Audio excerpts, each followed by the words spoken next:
Hola, ¿qué tal? ¿Cómo están? Bienvenidos a un video más de Teología para el Alma. Hoy vamos a darle continuidad al tema del dispensacionalismo que iniciamos en nuestro video anterior y en el que estábamos hablando sobre los puntos de este teólogo del dispensacionalismo llamado Michael G. Black. Vamos a hablar sobre los puntos que faltan y vamos a analizar un poco lo que él propone y lo que la Biblia dice con respecto a estos puntos. La unidad espiritual de Israel y la Iglesia es compatible con un futuro papel funcional especial de Israel como nación. Black está haciendo un reconocimiento aquí de lo que hemos venido diciendo en el video anterior acerca de la unidad que existe dentro de la Iglesia entre el pueblo de Israel y la Iglesia. Es decir, en el video anterior dejábamos claro, y quiero remarcarlo, que no hay una sustitución de parte de la Iglesia por Israel, o no hay un desplazamiento de la iglesia a Israel. Es decir, la iglesia no sustituye y no reemplaza a Israel, porque esto no es una teoría que tenga un fundamento bíblico. Realmente lo que la Biblia enseña respecto a la relación de la iglesia y el pueblo de Israel es que el pueblo de Israel forma parte integral de la iglesia, al igual que el mundo gentil o los gentiles que hayan creído en Cristo. Esto es lo que realmente enseña la Sagrada Escritura. La teoría del desplazamiento se basa simplemente en la mayoría que llegó a ser parte de la iglesia y que poco a poco fue sustituyendo a la parte judía de la iglesia. Esto no significa, por supuesto, que Dios haya rechazado al pueblo de Israel o que étnicamente el pueblo de Israel haya sido sustituido por la iglesia, porque teológicamente hablando, desde el punto de vista bíblico y textual, el pueblo de Israel forma parte integral de la iglesia, al igual que los gentiles que han creído en Cristo. Ahora, cuando Black reconoce esta unidad espiritual que existe entre Israel y la iglesia, por otro lado, niega hasta qué punto esta relación, esta unión espiritual llega. Para esto vamos a ir a la carta a los Efesios, vamos a leer desde el capítulo 2, desde el versículo 12 en adelante, para analizar poco a poco qué es lo que la Biblia tiene que decir con respecto a la relación que existe entre la iglesia y el pueblo de Israel. Por lo tanto, recuerden ustedes, los gentiles de nacimiento, los que son llamados incircuncisos por aquellos que se llaman de la circuncisión, la cual se hace en el cuerpo por mano humana. Recuerden que en ese entonces ustedes estaban separados de Cristo, excluidos de la ciudadanía de Israel y ajenos a los pactos de la promesa, sin esperanza y sin Dios en el mundo. Pero ahora en Cristo Jesús, ustedes que antes estaban lejos, Dios los ha acercado mediante la sangre de Cristo. En estos versículos que acabamos de leer, Pablo deja claro cuál era la relación que guardaba el pueblo gentil con Dios antes de la venida de Cristo y antes de su sacrificio. Él deja claro que parte de lo que la experiencia que estaba viviendo el pueblo gentil antes de la llegada de Cristo era que estaban excluidos de la ciudadanía de Israel. Dice que estaban sin Dios y sin esperanza en el mundo. Esta parte es fundamental. Cuando dice estaban excluidos de la ciudadanía de Israel, significa que por medio de la sangre de Cristo, los gentiles, al creer en él y aceptarlo, han llegado a integrarse a la ciudadanía de Israel y por lo tanto también a ser parte de las promesas y del pacto que Dios había establecido con los padres, en este caso los patriarcas Abraham, Isaac y Jacob. Esta parte es fundamental porque aquí nosotros entendemos, por ejemplo, cuando una persona adquiere la ciudadanía de un país, adquiere todos los derechos que implican en esa ciudadanía. No hay diferencia entre el nacido natural, que hecho ciudadano, y que es hecho ciudadano por nacimiento, y aquel que adquiere la nacionalidad. Los derechos son iguales para ambos y a ambos el país lo reconoce como ciudadano. Esto es muy importante porque aquí está la clave de entender que la relación en la iglesia de judíos y gentiles es integral. Ellos llegan a formar un pueblo, un cuerpo en Cristo y no hay exclusión. Y esto se amplía a través de los siguientes versículos.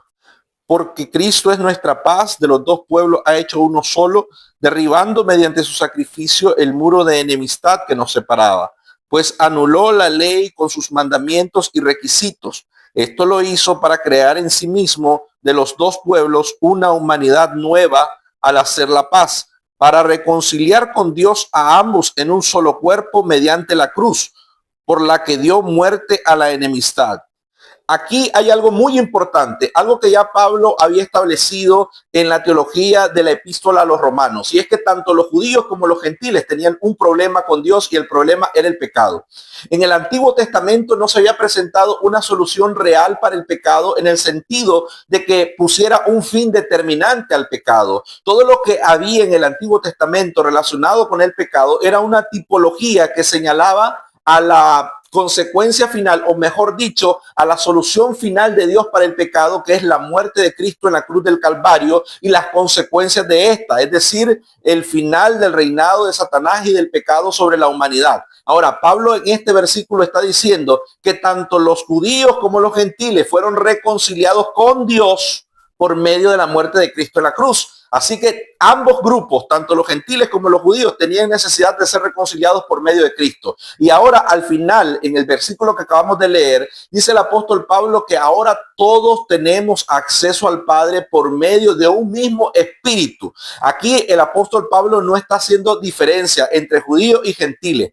Los dos grupos necesitaban ser reconciliados con Dios y fueron reconciliados con Dios por medio de la cruz de Cristo. Además de eso, dice el apóstol Pablo que a través de su cuerpo Cristo elimina la amistad, la enemistad, es decir, aquellos aspectos que separaban a judíos y gentiles y los junta en un solo cuerpo, que es el cuerpo de Cristo. Y ahora tanto judíos como gentiles tienen acceso al Padre por medio de un mismo espíritu. Esto lo debemos dejar claro y ya lo hemos mencionado en el otro video, pero lo vamos a volver a mencionar aquí porque a veces da la impresión que las esperanzas o las promesas terrenales que se le hicieron al pueblo de Israel son más importantes que las espirituales, y eso en ningún momento puede ser, porque lo que Cristo trajo a luz, la vida eterna, la esperanza de la gloria, la reconciliación con el Padre por medio de su cruz, supera con creces cualquier promesa territorial, geográfica o temporal que se le pudo haber hecho a los padres o al pueblo de Israel mismo, por lo que no podemos quedarnos circunscritos pensando de que sí o sí tienen que cumplirse estrictamente todo lo que está escrito en el Antiguo Testamento de una forma geográfica, territorial y temporal,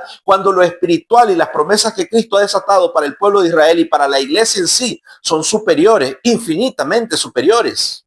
Concordamos con el dispensacionalismo que las diferencias étnicas entre el pueblo de Israel continúan marcadas entre el pueblo de Israel y los gentiles. Debemos de eliminar de nuestra conversación la iglesia, porque la iglesia está constituida por judíos y por gentiles, no solamente por judíos ni solamente por gentiles. Y si bien es cierto, las diferencias étnicas entre gentiles y judíos permanecen, estas han dejado de tener relevancia. Cuando nosotros vamos al Nuevo Testamento y tomamos, por ejemplo, la conversación de Jesús con la mujer samaritana, hay una conversación acerca de geografía, de espacio y de temporalidad entre Jesús y la mujer samaritana. Por ejemplo, la mujer samaritana le pregunta a Jesús: Señor, nosotros decimos que hay que adorar en este monte, el monte Gerizim.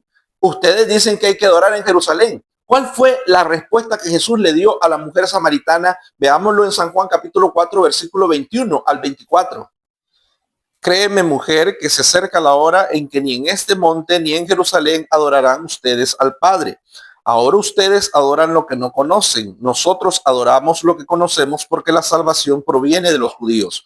Pero se acerca la hora, y ha llegado ya, en que los verdaderos adoradores rendirán culto al Padre en espíritu y en verdad, porque así quiere el Padre que sean los que le adoren. Dios es espíritu, y quienes lo adoran deben hacerlo en espíritu y en verdad. Aquí Jesús deja claro. En primer lugar le dice: mujer, ni en este monte ni en Jerusalén. Ahí Jesús está rompiendo todo el vínculo espacial con la adoración a Dios, todo vínculo geográfico de una tierra específica con la adoración a Dios. Ni en este monte ni en Jerusalén. Dice, y habla específicamente de los verdaderos adoradores que adoran al Padre en espíritu y en verdad. Y no solamente habla de verdaderos adoradores, sino que dice que lo que Dios está buscando actualmente son precisamente este tipo de adoradores, es decir, el tipo de adoradores que adoran a Dios en espíritu y lo adoran en verdad. Aquí es donde el aspecto temporal de las promesas hechas a los padres pierde su importancia. No estamos diciendo que el pueblo de Israel ha dejado de ser pueblo de Dios, porque jamás se puede decir esto, porque los gentiles han sido anexados a la ciudadanía de Israel. No es que Dios ha desechado al pueblo de Israel. Israel. Dios, el pueblo de Israel sigue siendo pueblo de Dios y ambos están integrados en la iglesia, pero los aspectos temporales, geográficos de la promesa o las bendiciones pactuales hechas a los patriarcas han perdido toda importancia porque Jesús ha traído a luz algo que supera con creces cualquier bendición temporal relacionada con el pacto realizado con los padres. Y esto está claro en el discurso mismo de Jesucristo, palabras propias de Jesús, donde él dice que ni en este monte, hablando de Gerizim, que podíamos decir el monte no judío, el monte que no pertenecía a Israel, ni en el mundo judío, en el monte de Jerusalén, dice, porque el Padre está buscando adoradores que lo adoren en espíritu y en verdad.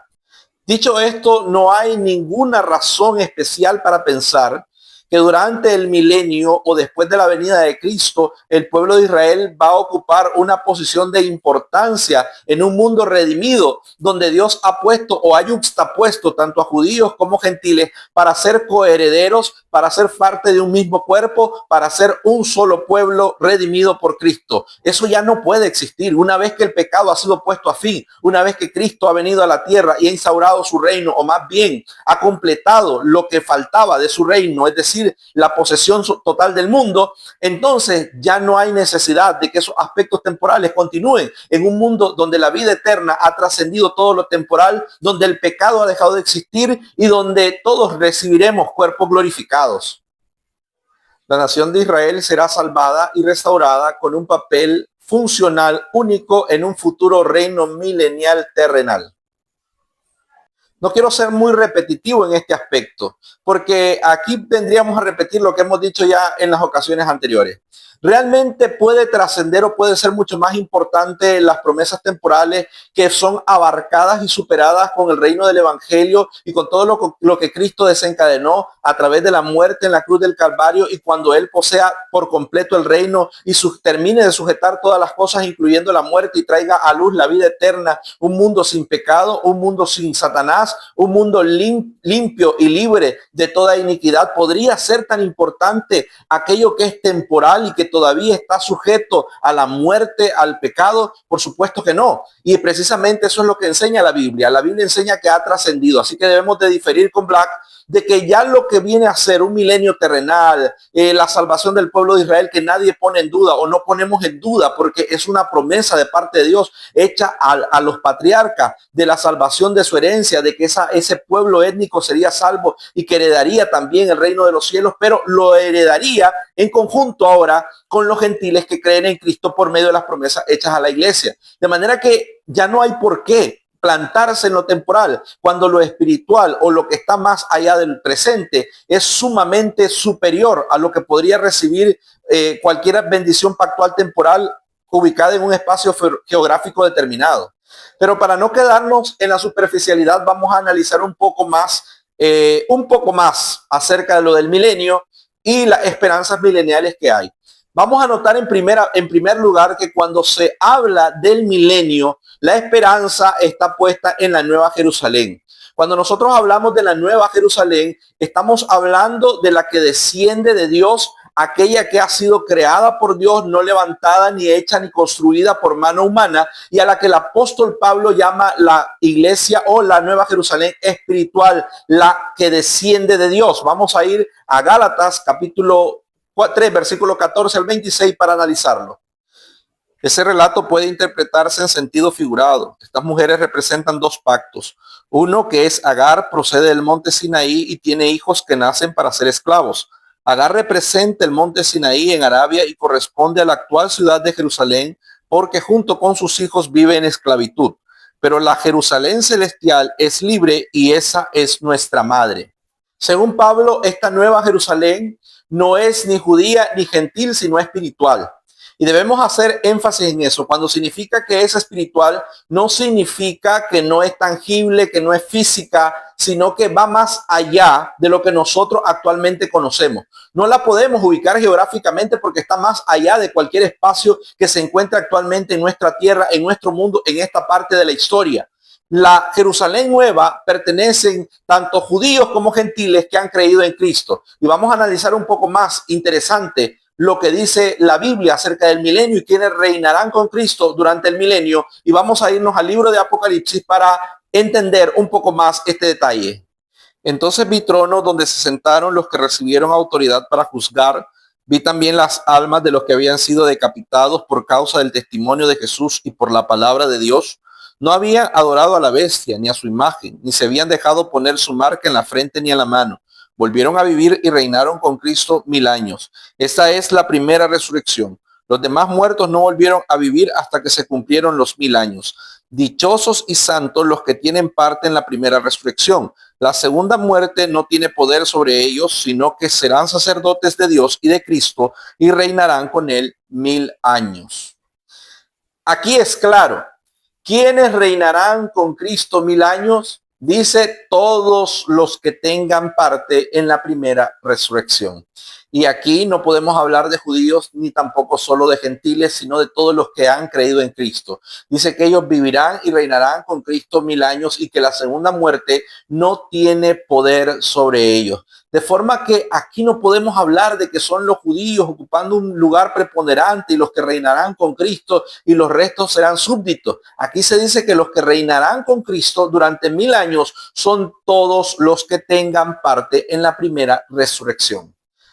Hay múltiples sentidos del término simiente de Abraham, por lo que la identificación de la iglesia con la simiente de Abraham no cancela las promesas de Dios a la simiente étnica de Abraham. Aquí debemos de concordar con Black también hasta cierta parte, porque es cierto que la Biblia utiliza de diferentes formas el término simiente de Abraham. Por lo menos en el caso de Black nos da 4 ejemplos que él mismo utiliza.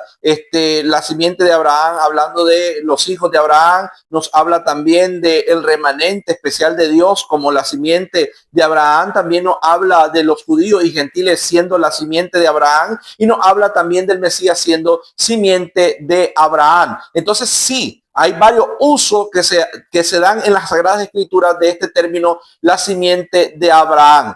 Pero ahora, ya llevar eso o extrapolarlo para decir de que por esa utilidad el pueblo de Israel sigue teniendo un papel político nacional importante dentro del plan de salvación, eso ya es ir más allá de lo que establece el texto. Esto parte, como lo hemos mencionado, de 2 premisas equivocadas. La primera es separar a la iglesia de los judíos. Ya sabemos que ambos están integrados en un solo pueblo. Y la segunda es que a esto hay que sumarle el error, no solamente de parte de los dispensacionalistas, sino también de los supersesionistas que creen que la iglesia ha reemplazado al pueblo de Israel, que en ningún momento ni la iglesia ha superado o ha reemplazado al pueblo de Israel, porque quien abarca, absorbe y supera todas las promesas al pueblo de Israel, las bendiciones, es nuestro Señor Jesucristo, quien fue más allá de lo que el pueblo de Israel podía hacer. La tipología del Señor Jesucristo con el pueblo de Israel está perfectamente establecida.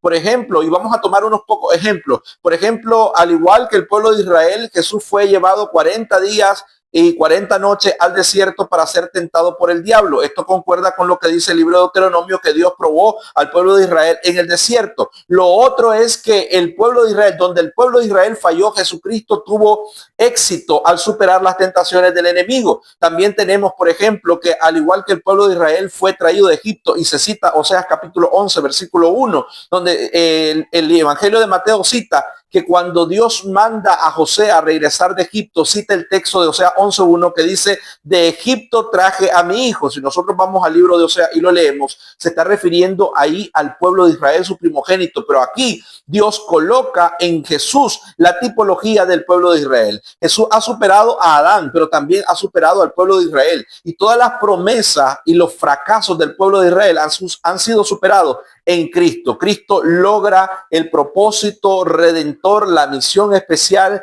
que el pueblo de Israel tenía. Jesús la cumple, la supera y va más allá de ella. No es la iglesia. La iglesia goza de las consecuencias del evento de la cruz y del éxito de Cristo en la resurrección. Cuando Jesús resucita y supera la muerte, vence la muerte, rompe el sello de la muerte, entonces Jesús obtiene para sí y por extensión a la iglesia todas aquellas cosas que él ha logrado por medio de su sacrificio en la cruz del Calvario. Así que no pensemos en el pueblo de Israel como uno o la iglesia como otro, ni en la iglesia superando al pueblo de Israel, porque quien superó y abarcó es nuestro Señor Jesucristo, y él extiende eso a la iglesia y por medio de él llega tanto a judíos como a gentiles.